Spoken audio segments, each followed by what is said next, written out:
Hello everyone, welcome to a new process video today. I am working on a layout that has on the right side a 6x8 pocket page. On the left side, a little bit different, it's a 3x8, and this one is kind of done because I had to do the other side and I needed to fuse the pocket, so I have to know what's happening on this side before I do that to make sure everything's going to work together. So I had already selected this photo. This actually goes more with what comes before it than it does with this, but because you're going to see both, I kind of want them to match. So I have some green happening in here to match the background of the statue there. And then because of the other side, I had a lot of yellow and white and pink mixed together, and you can see those here as well. It's a lot less, but you can still see it. So I think on this side I was trying to go with yellow again. And whenever I take a trip, I always have random pictures from around the city that I'm visiting because I just like architecture and I like to photograph interesting things. So I went through and I just pulled some from that first day in Salzburg that might match. And I came up with these. So this has more red than pink in it, but this background, I think, is neutral enough that I can get away with it. This has kind of a yellowy tint to it. This definitely has yellow, and there's some pink right here on this line. So I figured all of those together, I could make it passable to go with this. So all I really need is a card here. And again, I think I want to go yellow, so it'll help bring out this tone, and then work with the yellow that's over here. So I went into my stash and I think I have found the perfect card. I'm very excited. I love it. Happening right now, it says. And if I remember correctly, this is from an older digital file set that I bought. And I just printed them all out. So I've had them sitting around forever and I could reprint if I want because I own the file now. And I love it. I think it's perfect. It brings out more of that yellow. It matches with my sequins. It's all good. So I'm definitely going to use that one. Then I have to figure out I need something added here because it's kind of boring the way it is. So I need to add something. And then maybe over here as well in this dead space on the sidewalk because this photo is kind of full as is. This one is too. Maybe the exception would be down here, but it doesn't leave me a whole lot of space. For this card, I went into my stash and I was working with these stickers. These are from Paper House. And one of them just has a little green camera down here.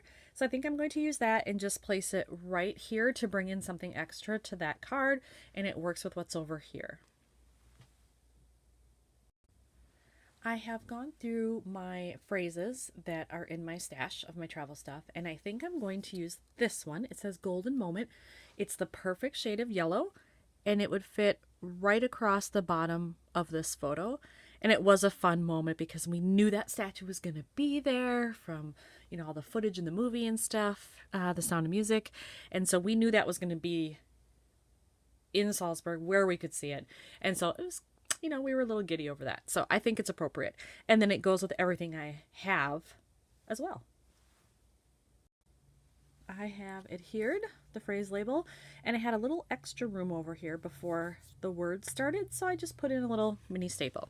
And that's probably all I'll do with that one since I already have the sequins. That makes it pretty easy. Now I have to go back to this one. I do like the camera there, but I feel like I do need something over here, so I'm going to work on that next. So I have found a phrase label that I like, but it's a little too big. So this is the photo. This is the one I like. It says, "Where do we go from here?" And it's perfect because it's a doorway and it's a time of adventure. So if I want to use this, I'm going to have to cut it. So I'll figure out where I would like to cut it, and I'll probably just stack the phrases along one of the edges. Not sure which edge yet, but I will do one of them. And maybe I could fit in something else here. Maybe a little, when I stack it, maybe I'll have room like for a geotag or something. I don't know. I'll look in my stash too to see if there's anything else I could work in there. So I cut the label and I decided to stack it like this on the photo. I am going to put in a mini staple as well. There we go. And I purposely left enough room for something small there, hoping that I can get a geotag or a globe or I don't know, a compass, something in that little space. So I'm going to see what I have that might work. This particular set, this is from Simple Stories, and it's called Travel Notes, comes with all of the things that you see here. And so there's a lot of smaller things that I might be able to work in. So I'm going to go through those first, see if any of that would be suitable. And if not, then I'll go back into my stash. I did find a sticker in that pack that would work. So I took this black geotag with the little star in the center, which I thought was fun, and I overlapped it just a hair onto the phrase. And I think it works well because there's a little black there, there's here in the sign, in this sign as well.